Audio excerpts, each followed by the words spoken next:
Good afternoon and welcome. Welcome to the World Justice Forum. We will be together for 4 days as advocates for advancing the rule of law. Think of yourselves as a Congress of advocates. You come here from 70 different countries. You come representing 320 plus organizations devoted to advancing the rule of law. We are here together at round tables to listen to each other, to learn from each other, and to make plans for advancing the rule of law. We trust that the substance you will find to be both practical and operational, if you will, but also inspirational.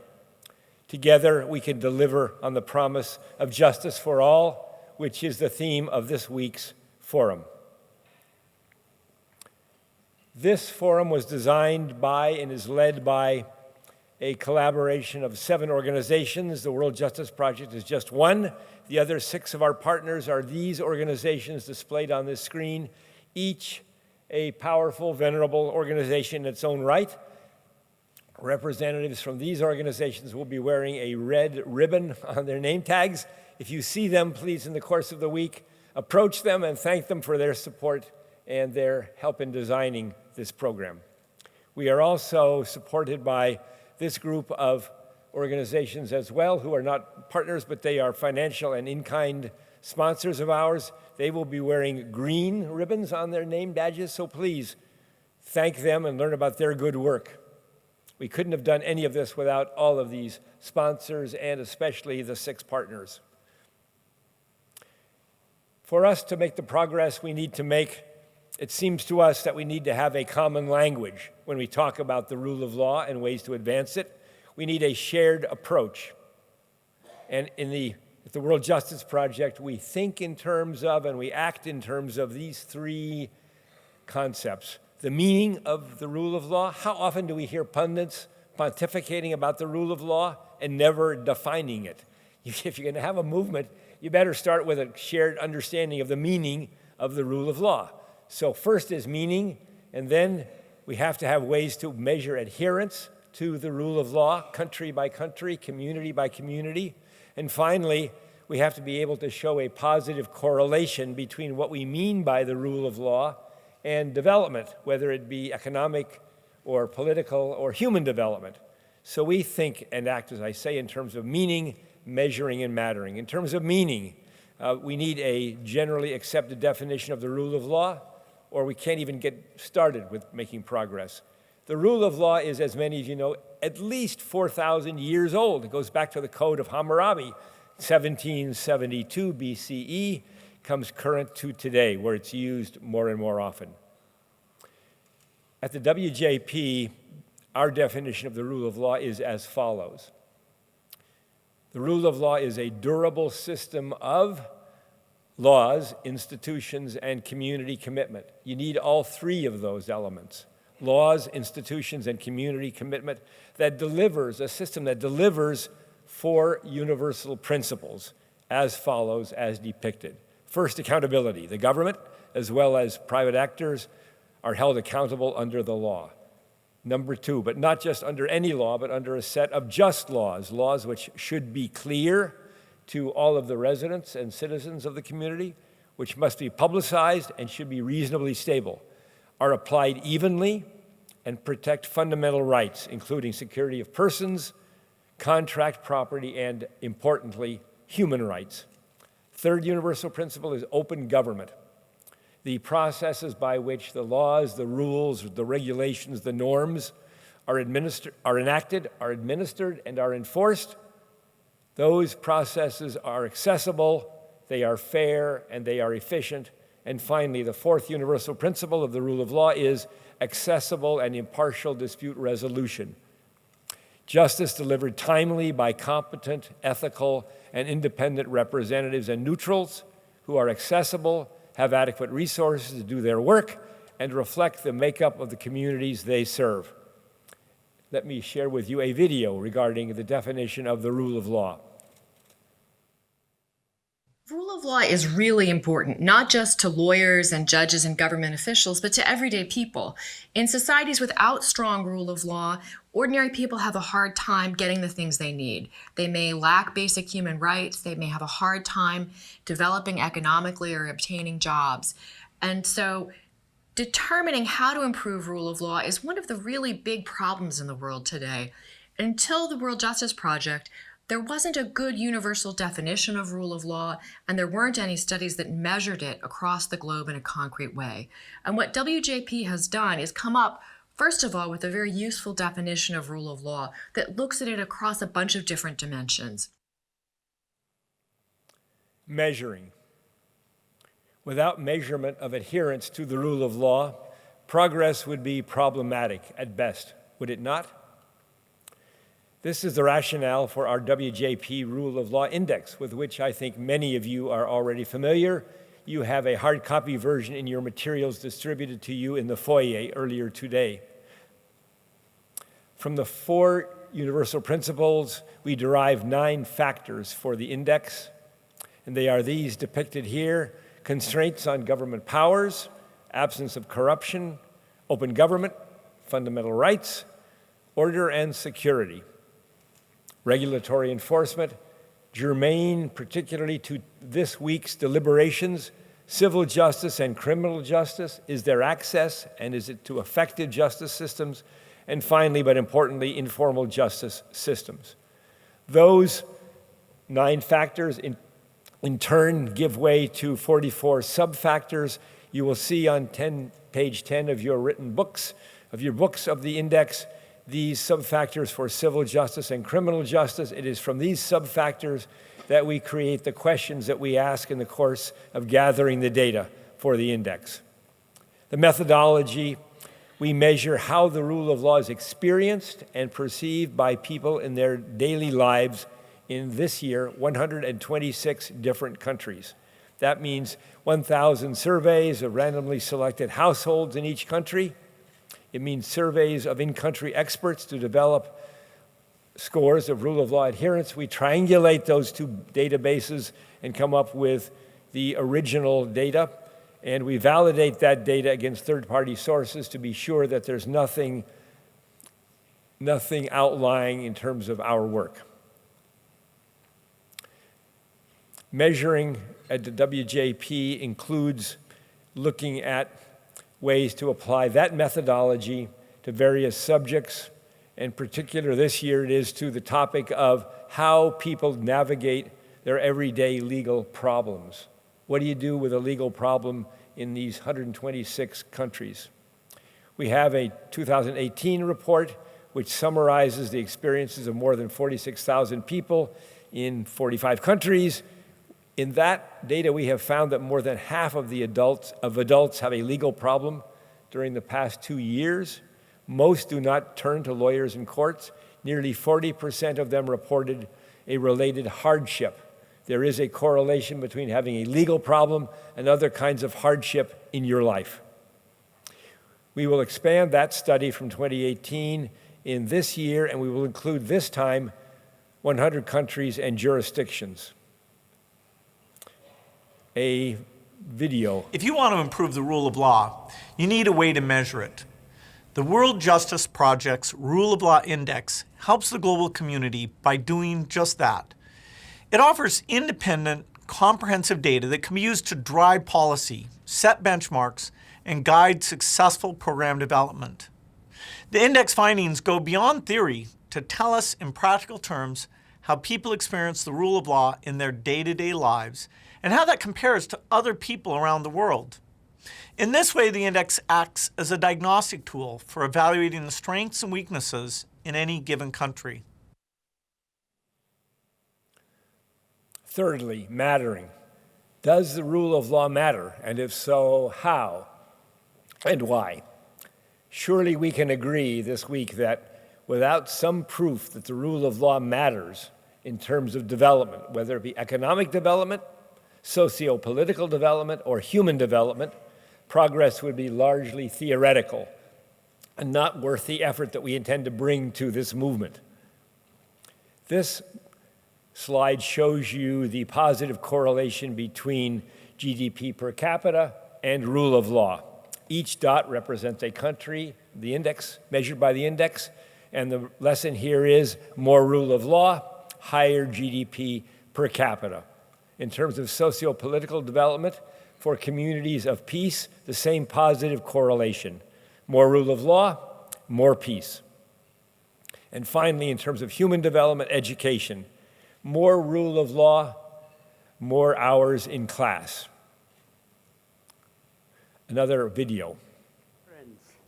The rule of law matters to all of us, to the entire human family, wherever we live, however we look, regardless of our ethnicity, religion, gender, geographical location, or class.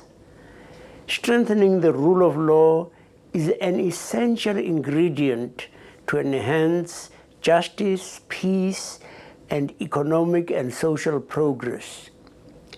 It underpins functional societies and drives development. There are strong relationships between the rule of law and economic development. The society's educational levels, public health indicators, and other areas of human and political development. It speaks to all of us because it matters to all of us.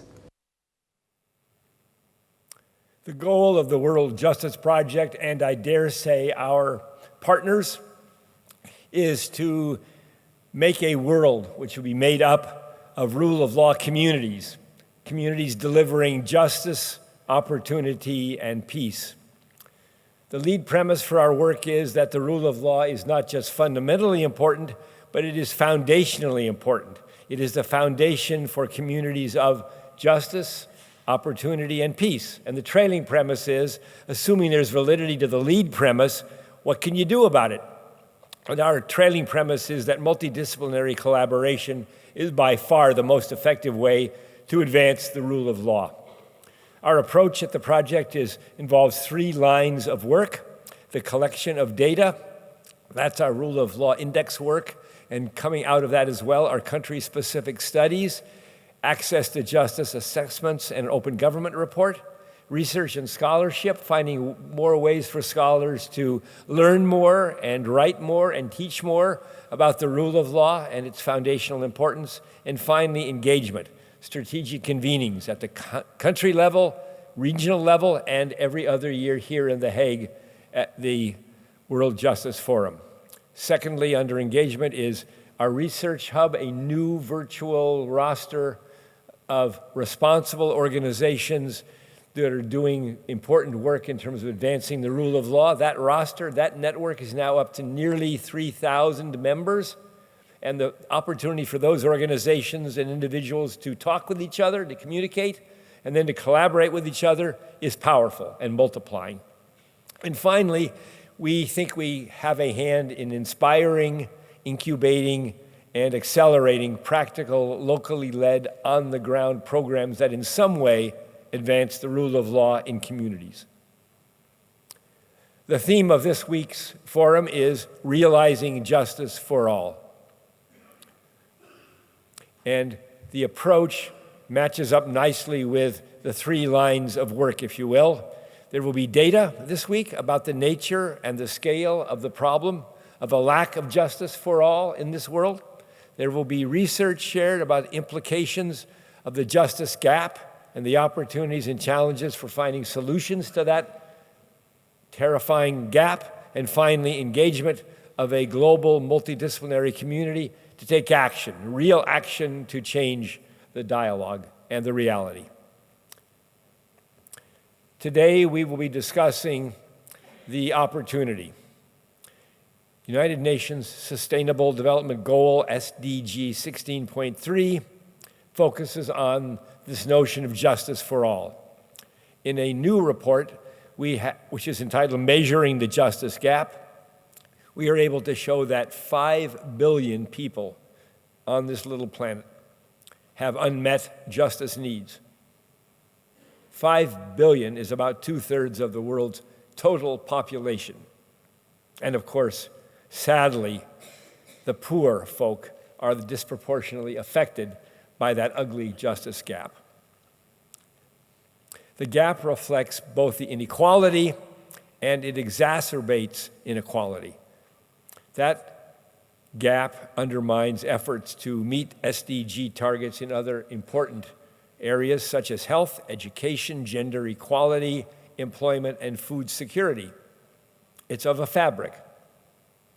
The lack of access to effective justice systems diminishes the rule of law, erodes public trust in its laws and institutions, and makes societies vulnerable to authoritarianism.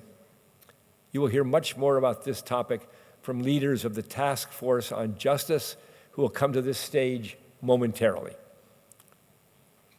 On Tuesday, we are showcasing what works, what kinds of programs and projects have made a difference. There'll be 40 working sessions over the next 3 days. Those will be led by 67 organizations and their representatives. They'll be sharing research and best practices on topics such as these.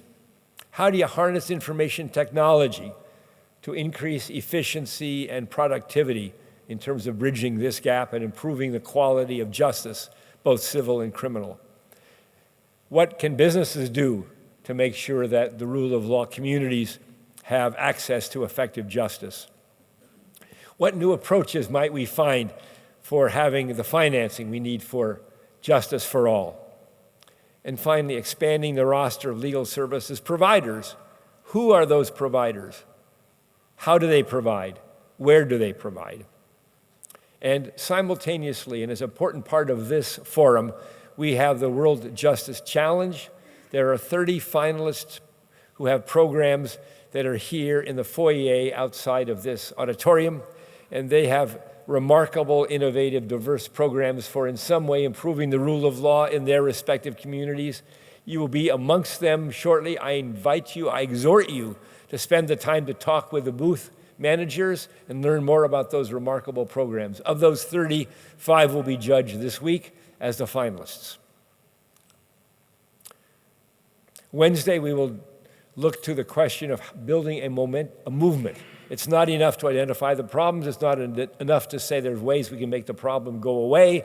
We've got to find a way to have a multidisciplinary, multilateral movement of energy and wisdom towards more rule of law. We have lessons we can learn from other movements, the human rights, civil rights movement, the women's movement, for example. We have to find ways to use arts and creative communications to advance this movement. We certainly have to make sure that we can invite and nurture and encourage energy from younger generations in the movement. And finally, we need to find ways to strengthen and expand our rule of law message to reach an even broader audience than we currently are reaching. Thursday, the 4th day of the forum, we'll focus on commitments to justice. What are the next steps? There will be displayed action plans to bridge the justice gap that were brought to this forum by a set of diverse stakeholders. That's you good people in the audience. And you should recognize by way of context that our work this week at the Global Forum is part of a multi-party effort leading up to the United Nations High-Level Political Forum in July around SDG 16, and then a UN summit in September and beyond. Albert Einstein was a genius in science. His theory of relativity was reproven this last year, was it not? The black hole theories have proven that his theory of relativity was absolutely on the money about 60 years later. That great scientist had this to say to us: we must learn the difficult lesson that an endurable future of humanity will be possible only if decisions are based on law and justice and not on self-righteous power. So we have work to do. It's good work. There's lots of it. So let's get to work. Thank you and welcome.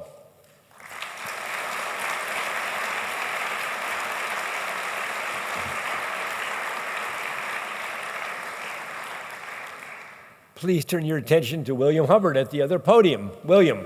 Thank you. Thank you, Bill, and thank you all for being here.